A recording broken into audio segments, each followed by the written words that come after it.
2020년도 통계 자료를 살펴보니까 세계 인구 가운데에서 굶어서 죽는 사람들, 기아 인구가 약 8억 1천만 명이라고 합니다. 놀라운 일이죠. 우리 한국에서는 그래도 사회보장 제도가 잘 되어 있어가지고 적어도 먹지 못해서 굶어 죽는 사람은 그렇게 많지는 않은 걸로 알고 있습니다. 그러나 전 세계적으로 볼 때 많은 사람들이 양식을 먹지 못해서, 음식을 먹지 못해서 죽어간다고 합니다. 그동안 코로나와 또 세계 기후 변화로 인해서 식량 부족은 더욱더 만연한 상태입니다. 세계 곡창지대라고 하는 우크라이나에 전쟁이 일어나는 바람에 식량난은 더욱더 가속화되고 있습니다. 전 세계에서 5초에 한 명씩 굶어 죽어가고 있다고 합니다. 정말 밥상을 대하면은 눈물이 나고 감격스러울 따름입니다. 이렇게 날마다 필요한 양식을 먹을 수 있다는 것은 얼마나 행복한 일인가, 그런 생각이 들었습니다. 하지만 이런 육신적인 기근 문제보다도 더욱더 심각한 문제가 있습니다. 세계 인구의 약 70%는 하나님을 알지 못한다는 사실입니다. 그들은 죄 가운데 태어나서 그들 중에 상당수가 한 번도 죽을 때까지 복음을 듣지 못하는 사람들도 있다고 합니다. 죄 가운데 태어나서 죄를 짓고 살다가 하나님 없는 곳에서 영원한 생을 보내게 될 자들이 있습니다. 세계 인구 가운데 약 30%가 기독교인이라고 합니다. 많다고 생각하십니까? 많지가 않습니다. 그 30% 가운데 절반이 로마 가톨릭입니다. 예수 그리스도의 십자가 보혈을 통한 구원이 아니라 교회의 전통과 종교 의식을 통해서, 선한 행위를 통해서, 미사를 통해서, 연보를 통해서 구원받고자 하는 사람들이 상당수가 있습니다. 그렇게 육신을 의지하는 자, 인간적인 방법을 의지하는 자들은 종교인일 뿐 구원하고는 거리가 먼 사람들입니다. 세계 인구 가운데 15%가 다 구원을 받느냐? 교회 다닌다고 다 그리스도인은 아닙니다. 정치적인 목적에서, 상업적인 목적에서, 인간관계의 폭을 넓히기 위해서, 혹은 취미 오락거리로 여가생활 겸해서 문화생활로 교회 다니는 사람들도 상당수 있습니다. 교회 강단에서 복음의 바른 말씀을 선포하지 않고 훈화 말씀, 덕담 말씀, 처세술 이런 이야기만 하다 보니까 복음을 듣지 못하는 기독교인들도 상당수 있다는 겁니다. 정말로 안타깝습니다. 정말 구원받은 사람이 얼마나 될까 걱정입니다. 사람들이 하나님의 말씀을 듣지 못하고 복음의 말씀을 통해서 생명을 얻지 못하는 이 문제는 밥을 먹지 못해서 굶어 죽어가는 그런 문제보다도 더욱더 심각한 문제입니다. 예수 그리스도가 자기 안에 들어와 있는 사람은 질병으로 죽거나 사고로 죽거나 굶어 죽거나 영원한 천국과 영원한 생명이 보장되어 있습니다. 이 세상에서 등 따뜻하고 배부르고 맛있는 거 잘 먹고 누릴 거 다 누리고 산다고 할지라도 만약에 그의 혼이 구원받지 못했다면 죽으면은 지옥에 떨어질 수밖에 없는 것입니다. 불신자만의 문제는 아닙니다. 영적 기근은 기독교인들 가운데에도 또 찾아옵니다. 하나님의 말씀을 듣고 구원은 받았는데, 영원한 생명은 얻었는데 그 생명이 살아만 있을 뿐이지 풍성한 삶을 누리지 못한다면 이것 역시 정말로 안타까운 일입니다. 예수 믿고 구원받아 생명은 얻었습니다. 최소한 지옥에는 떨어지지 않을 겁니다. 그러나 하루하루 살아가는 삶 가운데에서 하나님의 말씀이 없고 하나님 주시는 은혜가 없고 그저 일요일 한번 교회 가서 종교 행사 치르는 걸로 만족하면서 살아간다면 그게 얼마나 안타까운 일이겠습니까? 먹을 양식이 있는데, 선포되는 말씀이 있는데 그 말씀을 듣지 못한다면 참으로 애석한 일입니다. 세상이 마지막으로 향해 가면 갈수록 이런 영적인 기근의 문제, 영적 기갈의 문제는 불신자에게는 생명과 사망의 문제요, 믿고 구원받은 그리스도인들에게는 생명은 얻었지만 풍성한 삶이냐 나약한 삶이냐, 그 사이에 문제가 되는 것입니다. 아모스 8장 11절 말씀을 보겠습니다. 아모스 8장 11절. 주 하나님이 말하노라. 보라, 날들이 이르리니 내가 그 땅에 기근을 보내리라. 그것은 빵으로 인한 기근도 아니요 물로 인한 갈증도 아니며 오직 주의 말씀들을 듣는 것에 대한 기갈이니라. 마지막 때 정말 바른 말씀이 널리 선포되지 못하고 사람들은 영적인 기근에 굶주리고 있는데도 먹을 양식이 없는 그런 일들이 일어난다고 했습니다. 요즘은 말씀의 홍수 시대입니다. 여러분 인터넷 유튜브 한번 들어가 보십시오. 온갖 말씀들이 넘쳐나고 있습니다.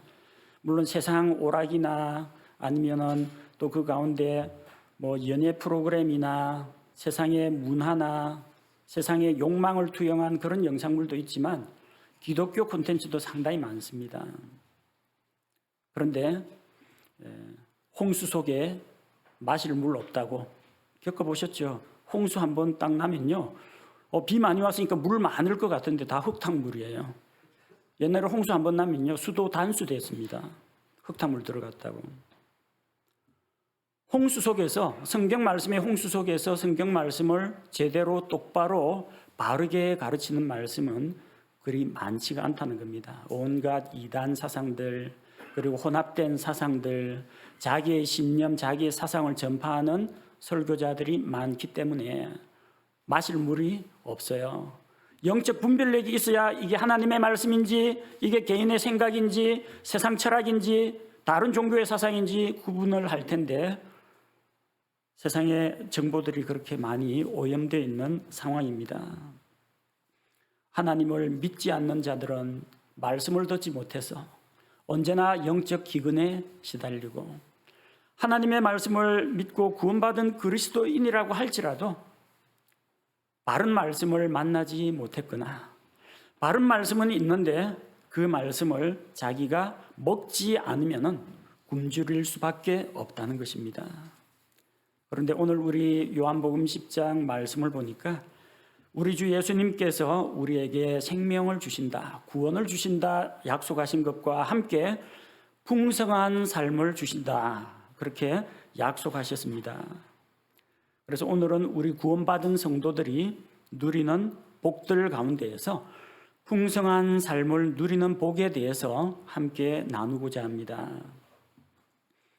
사람들이 하나님 앞에서 풍성한 삶을 누리지 못하고 영적으로 굶주리고 궁핍하게 되는 이유가 있습니다. 그 첫 번째 이유는 죄인들이 하나님을 떠나 길을 잃고 방황하기 때문입니다.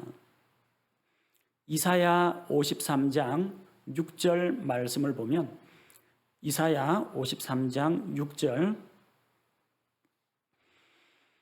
우리는 다 양 같아서 길을 잃고 각각 자기 길로 갔거늘 주께서는 우리 모두의 불법을 그에게 담당시키셨도다. 우리는 다 양 같아서 각각 자기 길로 갔습니다. 하나님의 길이 아닌 자기 길로 갔습니다. 하나님의 말씀을 따라 살지 않고 자기의 계획과 자기 육신의 욕망과 세상의 정욕을 따라서 갔다는 것입니다. 하나님 안에 생명이 있습니다. 하나님이 생수의 근원이십니다. 하나님 안에 기쁨과 평안이 있고 풍성한 삶이 있는데 그 하나님을 떠났으니까 어떻게 되겠어요? 굶주릴 수밖에 없다는 겁니다. 하나님을 떠난 자들은 길을 잃은 양들과 같습니다. 이 양은 시력이 대단히 안 좋습니다. 눈이 어두워서 멀리 보지도 못하고 자기가 어디를 거쳐서 어디로 왔는지 지나온 길도 기억을 못합니다. 귀소 본능이 없어요. 집에 그 강아지는 풀어놓으면 동네 한 바퀴 돌고 정확하게 집으로 찾아옵니다. 고양이는 이사 갔는데도 쫓아온다고 하더라고요. 새들은 저녁 되면 자기 둥지로 돌아옵니다. 양은요, 집 나가면 누가 몰고 오기 전에는 제발로 못 찾아옵니다. 그게 양이에요. 하나님을 떠난 이 가련한 인생은 길 잃은 양과 같습니다. 목자를 떠난 양은 언젠가는 낭떠러지에서 떨어집니다. 마실 물을 구하지 못해서, 먹을 풀을 찾지 못해서 굶주릴 수밖에 없습니다.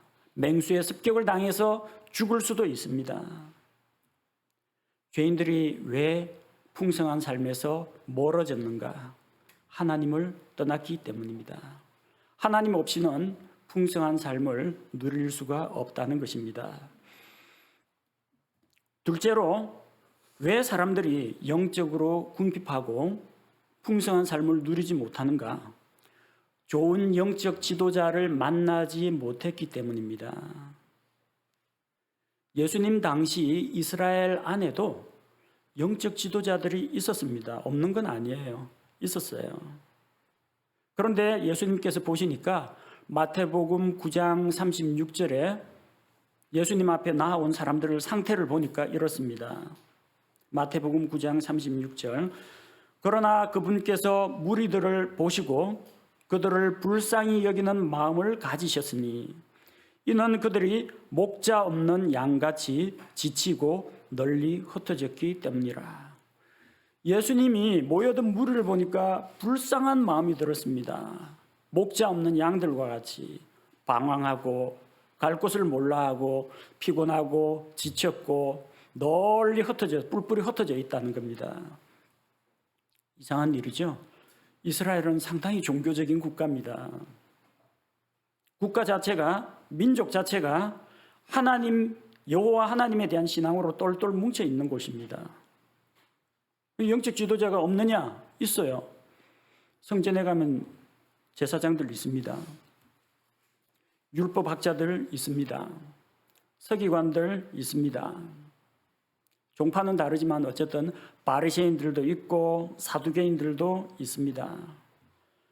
그런데 그들은 사람들의 영적인 필요를 채워주지 못했다는 겁니다. 만약에 예수님 당시 종교인들이 제사장이나 서기관이나 율법 박사들이나 혹은 바리새인들이나 이런 사람들이 사람들에게 하나님의 말씀을 바르게 가르치고 영적인 말씀을 먹여줬다면 목자 없는 양같이 지치고 가련한 신세는 되지 않았을 거라는 이야기입니다. 양들에게는 목자가 있어야 합니다. 양들은 목자가 없이는 살아갈 수가 없습니다. 그냥 목자가 아니고 좋은 목자, 선한 목자가 있어야 됩니다. 좋은 목자는 풀이 있는 곳을 찾아서 양들을 그리로 데려갑니다. 그리고 맑은 물이 있는 시내나 우물가로 양들을 인도합니다. 맹수나 도둑이 쳐들어와도 목자는 양들을 지키고 보호합니다. 병에 걸리거나 다치거나 또 지친 양들, 잘 걷지 못하는 어린 양들은 목자가 치료하고 보살펴주고 품에 안고 길을 걸어갑니다. 하나님께서 세우신 좋은 목자를 만나야 영적으로 풍성한 삶을 누릴 수가 있습니다. 그 당시 이스라엘 백성은 당시 종교 지도자들로부터 영적으로 채움을 받지 못했었다는 것입니다. 세 번째로 그들이 왜 풍성한 삶과는 거리가 멀었느냐?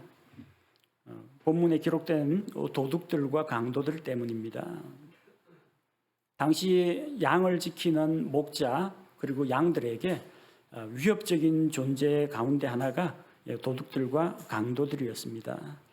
요한복음 10장 오늘 본문에 1절에 보니까 요한복음 10장 1절에 보니까 진실로 진실로 내가 너희에게 이르노니 문을 통해 양 우리에 들어가지 아니하고 다른 길로 넘어가는 자, 바로 그 자는 도둑이며 강도이나.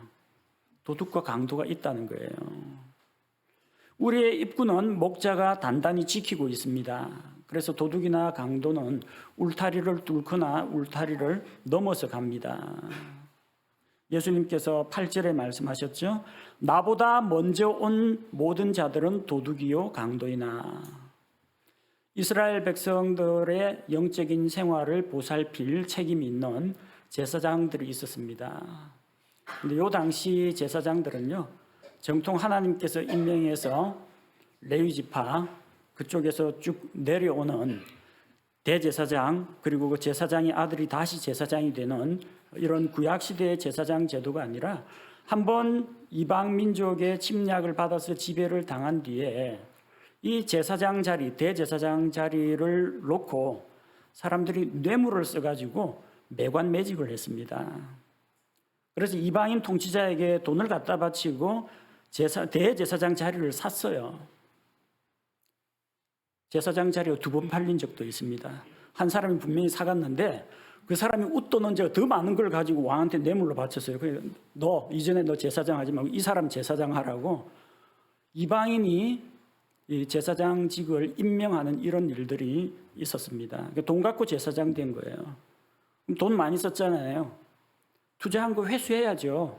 뇌물 쓰느라 돈 많이 썼으니까 회수해야 될 거 아닙니까? 어떻게 회수합니까?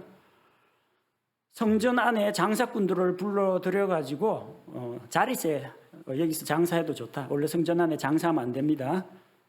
장사하면 안 되는데 성전 안에 터 잡고 장사하도록 여기 비둘기 팔아도 되고 소, 양 팔아도 되고 너 환전상은 여기 자리 잡고 그 수익을 대제사장이 가져갔다는 겁니다. 사람들이 백성이 양을 끌고 하나님께 희생물 드리러 성전에 오거든요. 그 양이 하나님께 바치기에 적합한지 적합하지 않은지 제사장이 감별을 해야 됩니다. 제사장이 불합격, 살찌고 토실토실한데요. 그 비만 걸린 양이야. 불합격. 그럼 어떻게 합니까? 저 구내 매점에서 사. 내가 저 영업 허가 내준. 그래서 장사꾼한테서 가격을 1.5배 붙여가지고 판다고요. 그게 장사꾼 뱃속에 들어가고 제사장 뱃속에 들어갑니다. 요한복음에 기록된 예수님 성전 청소 이야기가 그래서 나온 겁니다. 도둑이에요? 강도예요. 백성 것을 빼앗아 먹었습니다. 백성을 돌보지 않고 백성을 착취했다는 이야기입니다. 하나님께 죄 안 짓는 사람 있습니까? 없죠. 죄 지면 어떻게 해요? 헌물 바쳐야죠. 헌물 가져가는데 제사장이 불합격 안에서 성전 안에서 살아. 구내 매점에서만 살아. 그러니까 백성은 비싼 값을 들여가지고 희생 헌물을 하나님 앞에 바칠 수밖에 없었던 겁니다. 율법학자, 서기관들, 성경 지식이 많았죠. 성경에 대해 잘 압니다. 백성에게 하나님의 율법을 가르쳤습니다. 그런데 자기들은 백성에게 그 무거운 짐을 지게 하고도 자기는 손가락 하나 대지 않았습니다. 자기는 그 말씀에 순종하며 살지 않았다는 겁니다. 바리새인들은 당시 백성으로부터 좀 고상하고 또 거룩한 삶 때문에 존경을 받았습니다. 사람들 앞에서는 경건, 거룩, 오래 자세 딱 잡고 오래 거리에서 기도하고 이러면서 백성들 앞에서는 영적인 사람, 뭔가 거룩한 사람으로 자기를 포장을 했지만 예수님이 보실 때는 그들은 위선자들이었다는 겁니다.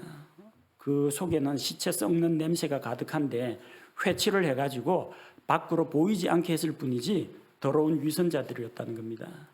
백성들 앞에서 랍비어 선생님하고 존경받는 것이나 좋아했지 백성의 영적인 성장이나 백성이 영적으로 풍성한 삶을 누리는 데는 아무런 도움이 되지 않았다는 겁니다. 10절에서는 예수님께서 그 도둑들에 대해서 이야기합니다. 도둑이 오는 것은 다만 도둑질하고 죽이고 멸망시키려 함이거니와. 도둑은 양들을 돌보기 위해서 오는 것이 아니라 죽이고 멸망시키려 옵니다. 도둑과 강도는 양 울타리를 뚫고 양들을 훔쳐갑니다.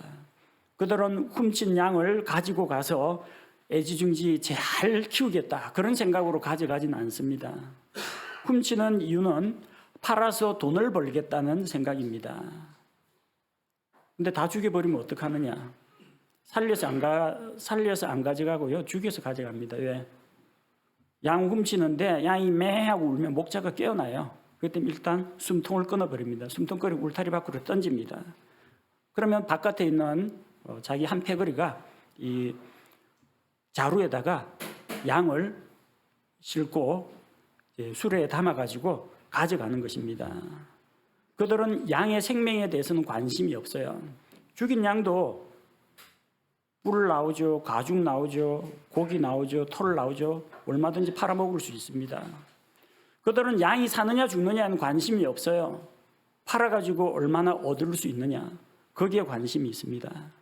당시 이스라엘의 영적 지도자들은 자기의 이익과 명예를 챙겼고 백성의 영적 생활에는 관심을 두지 않았다는 겁니다. 오늘날 많은 교회 강단에서 말씀이 선포됩니다. 하지만 그 말씀 가운데 정말로 사람을 살리는 생명의 말씀은 얼마나 될까요? 목사가 나와서 강단에서 유행가 노래 부르고 유행가 가사에 담긴 그 뜻을 풀어갖고 성경하고 매치시키는 그런 설교도 있다고 합니다. 성경 말씀을 읽고 보여줘야 되는데 간단한 영화 한 편 상영하면서 등장인물 주인공 그리고 주인공에게 상처를 받은 사람 인물 심리 분석해가지고 무슨 드라마 작품 분석하는 걸 설교로 하는 사람도 있다고 합니다.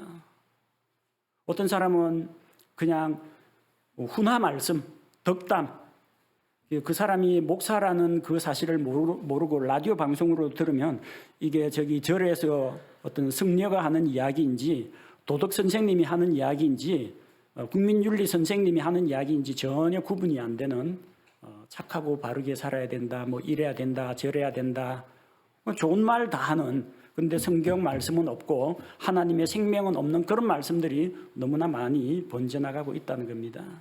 세상 철학 이야기니 정치 이야기니 자기 경험담 이야기니 우스개 이야기 만담 이런 것들을 양들이 듣고 들으면은 야 재밌다 라고 생각할지 모르겠지만 영적인 양식은 되지 않는다는 겁니다.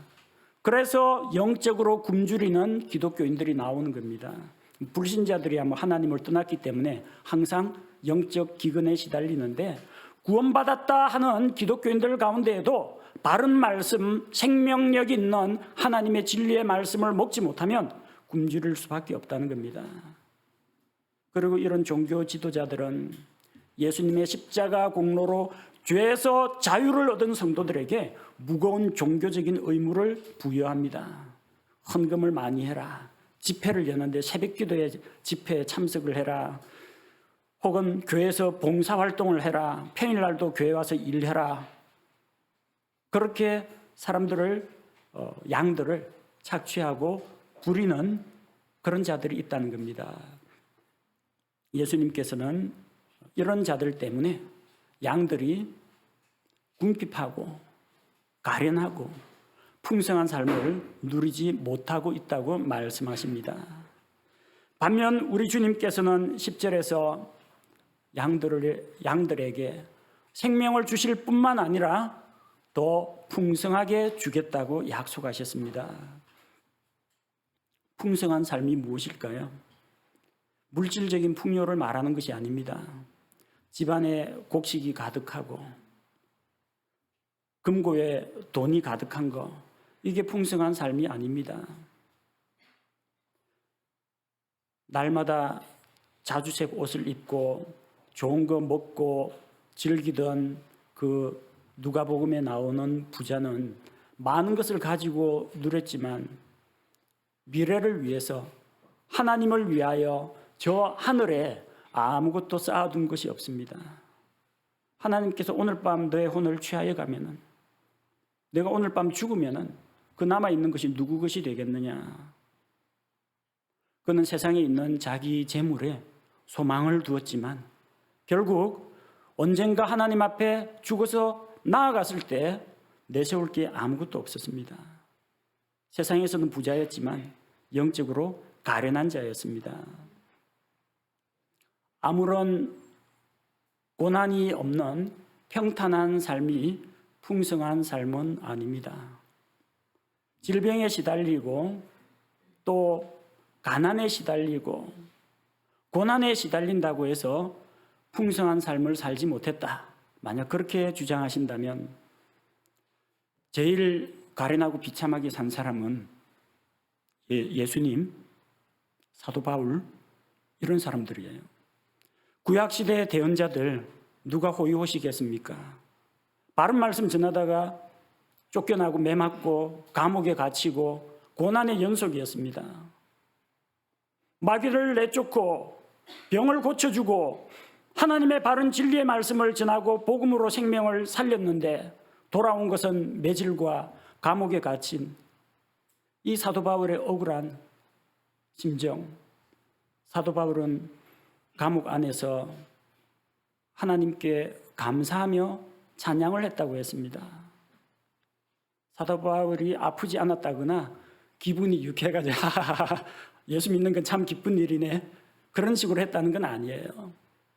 하지만 그의 마음속에는 그리스도의 이름을 위하여 능욕받고 핍박당하는 것에 대해서 전혀 부끄럽지 않고 자신이 있었고 하나님 앞에 감사가 충만했다는 겁니다. 인생에 내가 얼마나 즐겁게 사느냐가 풍성한 삶하고 관계 있는 것은 아니란 이야기입니다.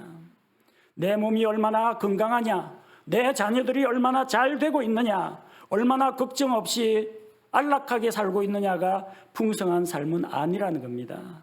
하나님의 기준으로 보십시오. 우리 요한계시록에 나오는 7교회 가운데 서머나 교회, 환난과 궁핍을 경험한 교회입니다.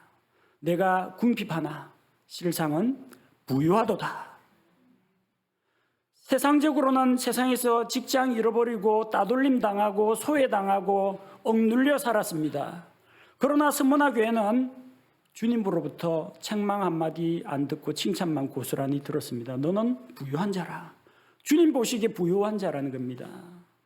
그렇다면 풍성한 삶이냐 풍성하지 않은 삶이냐를 나누는 기준이 무엇입니까? 그것은 우리의 심리 상태가 아닙니다. 우리를 둘러싸고 있는 환경도 아닙니다. 내가 가진 재산도 아닙니다. 나의 명예도 아닙니다. 내 건강 상태도 아닙니다. 무엇이 기준입니까? 목자가 있느냐 없느냐, 주님께서 나와 함께 하시느냐 함께 하지 않으시냐, 이게 기준입니다. 목자가 있는 삶은, 선한 목자 예수님과 함께하는 삶은 풍성한 삶이요, 내가 비록 예수님의 은혜로 구원을 받았지만 예수님을 삶 가운데서 멀리하고 있다면 그는 비참한 가련한 삶을 살아가고 있는 것입니다. 예수님은 구원의 문이십니다. 예수님은 양들을 불러내어서 우리 안으로 들어오게 하십니다. 7절에 예수님께서 자기를 뭐라고 말씀하셨습니까? 나는 양들의 문이니라.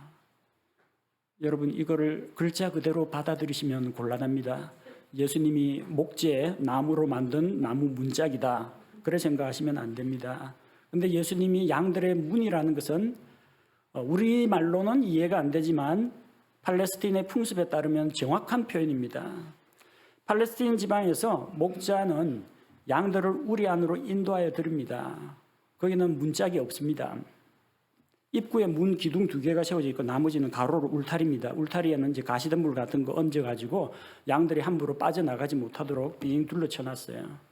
그 세로 기둥 2개 사이가 문인데 그 기둥 양쪽에다가 못을 박고요, 이 못과 못 사이에 평행봉 아시죠? 평행봉처럼 목자의 지팡이를 거기 딱 올려놓습니다. 자, 그럼 이렇게 문이 완성됩니다.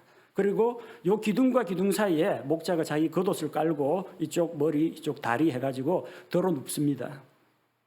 그래서 양들이 지나가려면 목자를 밟고 지나가야 돼요. 도둑이 지나가려면 목자를 통과해야만 지나갈 수가 있다는 겁니다.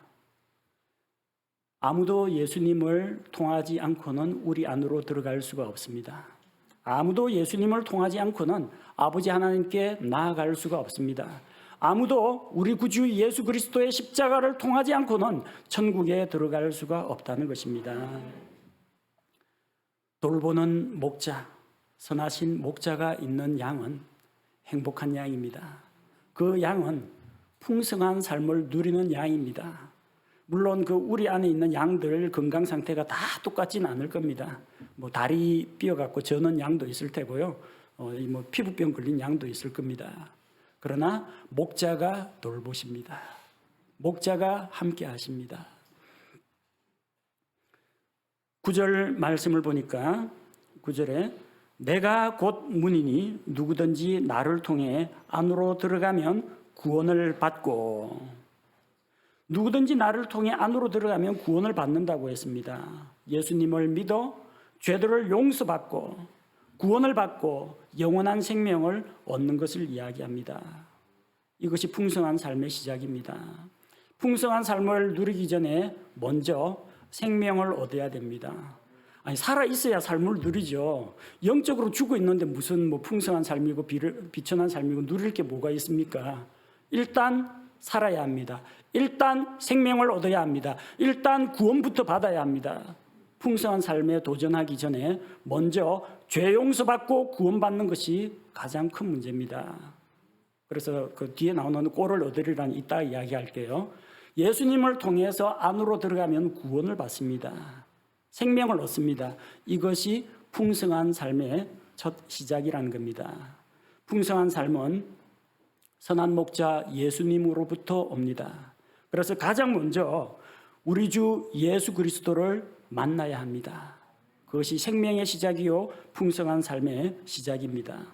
그 다음 9절 후반부에 나오는 말씀은 또 들어가고 나오며 꼴을 얻으리라 했습니다. 양들이 지맛대로 자기 마음대로 들어갔다 나왔다 그러진 않습니다. 항상 목자가 데리고 나갔다가 데리고 들어옵니다. 곧 예수님과 동행하는 삶을 이야기합니다. 목자가 양들을 데리고 저 풀밭으로 나가면 푸른 풀을 뜯어먹을 수가 있습니다. 또 목자가 양들을 데리고 우리 안으로 들어오면은 우리 안에 저장되어 있는 말린 풀, 건초를 먹을 수가 있습니다. 어린 양들은 이 소화기관이 약하기 때문에 물기가 많은 신선한 풀을 먹으면 배탈 나서 설사합니다. 그래서 건초가 필요합니다. 어미 양이 건초 만들어 주거나 그러진 않습니다. 어릴 때 젖 먹이는 거 잠깐 이외에는 목자가 먹여 살립니다. 어떤 양들에게는 푸른 풀밭에서 풀을 뜯게 하고 어떤 양들에게는 건초를 먹입니다. 또 풀이 자라지 않는 계절을 위해서 목자는 부지런히 풀을 베어서 그걸 말려서 건초를 만들어 둡니다. 양식을 예비한다는 겁니다. 양들은 풀을 베지 않습니다. 자기 입에 들어갈 것만 뜯어 먹습니다. 건초를 주면은 그만큼만 먹습니다. 양들이 머리띠 두르고 낯들고 이 풀 베어 가지고 쌓아놓고 이만큼 건초더미 쌓아놓고 한 해 동안 먹을 양식을 충분히 마련했으니 올해는 끄떡 없겠군. 양들은 이런 거 안 해요. 누가 합니까? 목자가 합니다. 그 양들이 할 일이 아니에요. 건초더미를 가득 쌓아놓으면 양들이 흐뭇하고 행복할 것 같습니까? 아닙니다. 건초더미를 쌓아놓는 것은 양들에게 풍성한 삶이 아니에요. 하루도 빠짐없이 목자가 먹을 거 챙겨주는 거, 그게 풍성한 삶이에요.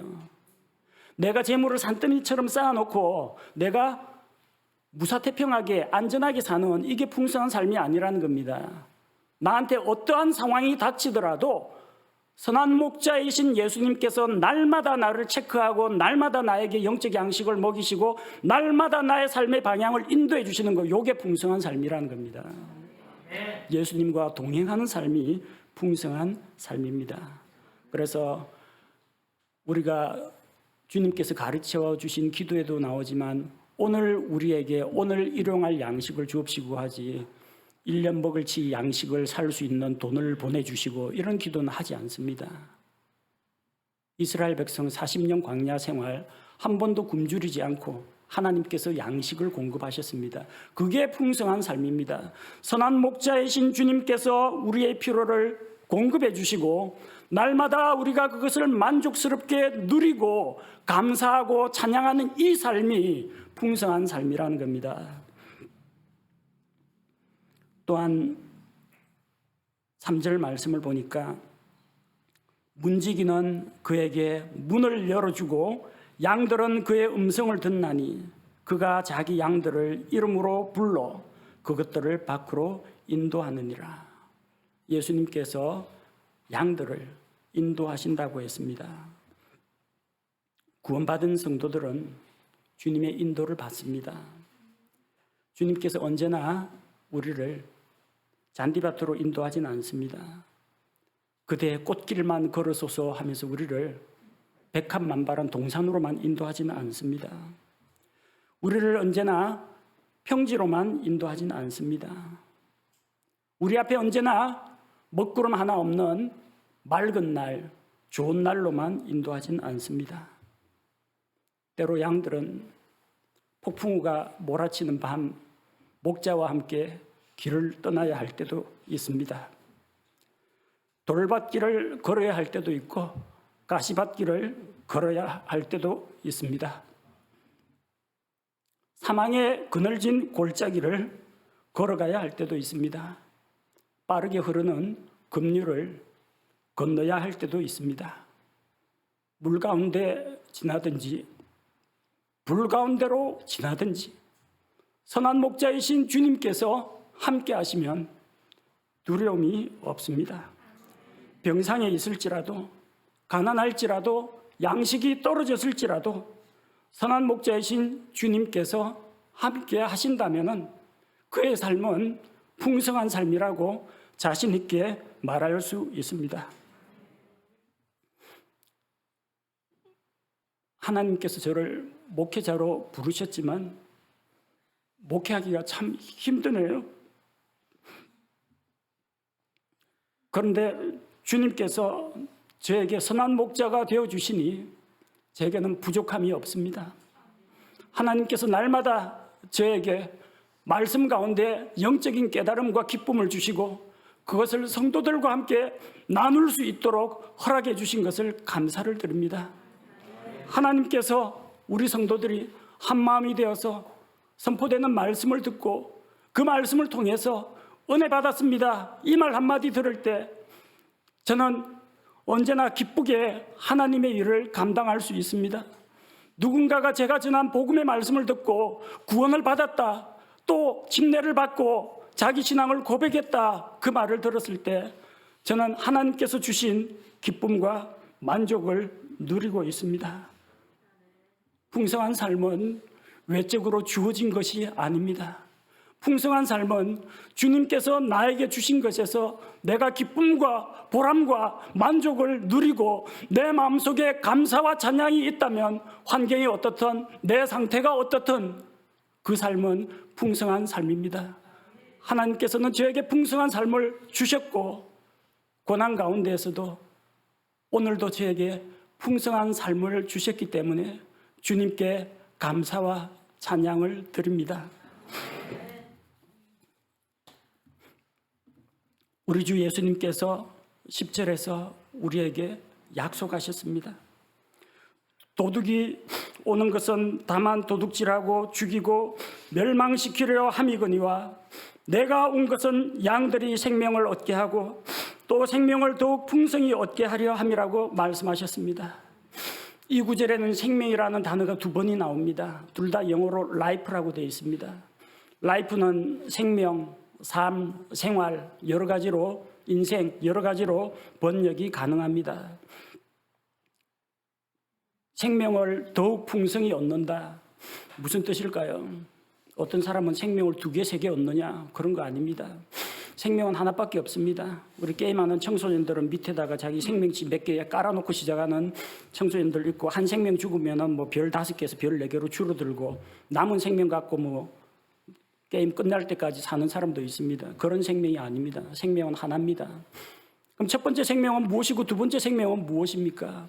양들이 생명을 얻게 하고 이것은 구원을 말합니다. 죄와 사망의 권세에서 벗어나서 구원받는 것을 이야기합니다. 그러나 우리는 구원받는 것으로 끝나지 않습니다. 구원받은 이후의 삶이 있습니다. 살아가야 할 삶이 있다는 것입니다.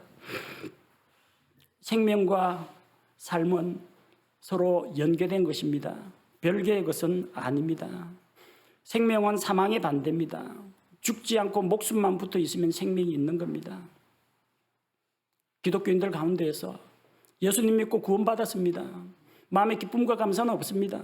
옛날 생활 아직 끊어버리지 못하고 아직까지 교회 가운데 있는 사람도 있습니다. 예수님 십자가 보혈을 믿는 믿음으로 구원을 받았기 때문에 생명을 잃어버리진 않을 겁니다. 그러나 그의 삶은 하나님 앞에서 피폐하고 연약하고 부족한 삶이 될 것입니다. 살아있다고 다 산 것이 아닙니다. 목숨줄 붙어있다고 다 살아있는 것은 아닙니다. 단순히 우리가 지옥에 안 가게 되었다 그것으로 안주해서는 안 됩니다. 예수님 우리에게 풍성한 삶을 약속해 주셨습니다. 생명은 살아있는 것입니다. 죽지만 않으면 어쨌든 생명은 있는 것입니다. 삶은 무엇입니까? 삶은 살아가는 것입니다. 생명은 얻었습니다. 풍성한 삶은 누려야 하는 것입니다. 풍성한 삶은 하나님의 은혜로 살아가는 것입니다. 살아있는 상태가 아닙니다. 풍성한 삶은 믿음과 소망 가운데에서 한 걸음 한 걸음 하루하루 매 순간 매 순간을 직접 살아가는 것입니다. 그리고 그 삶 가운데서 주님께서 우리와 함께 하시면, 우리와 함께 그 길을 걸어주시면, 우리와 함께 물을 통과해 주시고 우리와 함께 불속을 지나주신다면 환경이 어떻든 내 상태가 어떻든 다른 사람들의 평판이 어떻건 우리는 풍성한 삶을 누릴 수가 있다는 것입니다. 예수님께서 우리에게 풍성한 삶을 약속하셨습니다. 예수님을 믿음으로 구원의 기쁨이 우리에게 넘쳐납니다. 예수님을 믿고 의지하고 기도할 때 우리 마음속에 평안이 강같이 흐르게 됩니다. 예수님, 주님의 말씀을 통해서 우리에게 생명의 양식을 풍족하게 주시고 그 말씀으로 우리가 감동과 은혜를 받았다면 주님의 풍성한 삶을 맛본 것입니다. 하나님, 우리 눈을 열어주옵소서. 우리가 보지 못하는 것을 보게 하옵소서. 주님께서 주신 복을 세워보게 하옵소서. 우리가 주님께서 눈을 열어주시면 우리가 얼마나 많은 은혜와 감사와 복을 받고 있는지 알 수가 있을 것입니다. 예수님께서 우리가 이 세상에 살아가야 할 이유를 보여주셨기 때문에, 이 세상에 남아있어야 할 이유를 보여주셨기 때문에 우리는 실망하지 않고 삶의 목표와 삶의 의욕을 가지고 살아갈 수가 있습니다. 세상에서 힘들고 어려운 일을 당해도 영원한 천국에 가서 받을 칭찬과 보상이 있기 때문에 우리의 소망은 좌절되지 않습니다. 우리의 풍성한 삶은 우리에게서 나오는 것이 아니라 위로부터 옵니다. 하나님께서 우리에게 주십니다. 하나님께서 주실 때 우리가 믿음으로 은혜로 그것을 받아들일 때 우리 삶 가운데 주님으로 인하여 저는 풍성한 삶을 누리고 있습니다. 감히 이렇게 고백할 수가 있습니다. 하나님 앞에 고백합니다. 하나님, 이전에는 내 잔을 넘치도록 채워주소서 우물가의 여인처럼 그렇게 기도했지만 이제는 알게 되었습니다. 내 은혜가 내게 족하도다. 내 잔이 넘치나이다. 이렇게 하나님 앞에 고백합니다. 우리의 모든 죄를 대속하신 예수님은 우리에게 구원과 생명을 주셨습니다. 그리고 생명과 더불어 풍성한 삶도 우리에게 약속해 주셨습니다. 구원받은 성도 여러분의 삶, 죄 용서받고 지옥 안 가는 그것으로 끝이 아닙니다.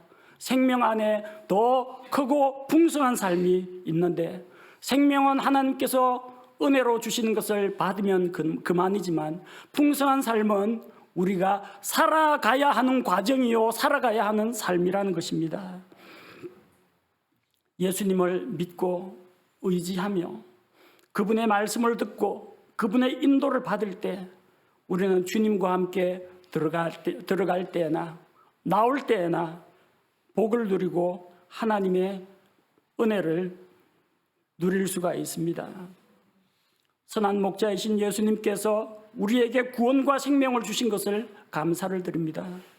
그리고 주님께서 고난 중에 기쁨을 주셨고 근심 중에 평안을 주셨고 절망 가운데 감사와 축복을 주셨고 위기 속에서도 믿음과 소망을 주신 것으로 인해 감사를 드립니다.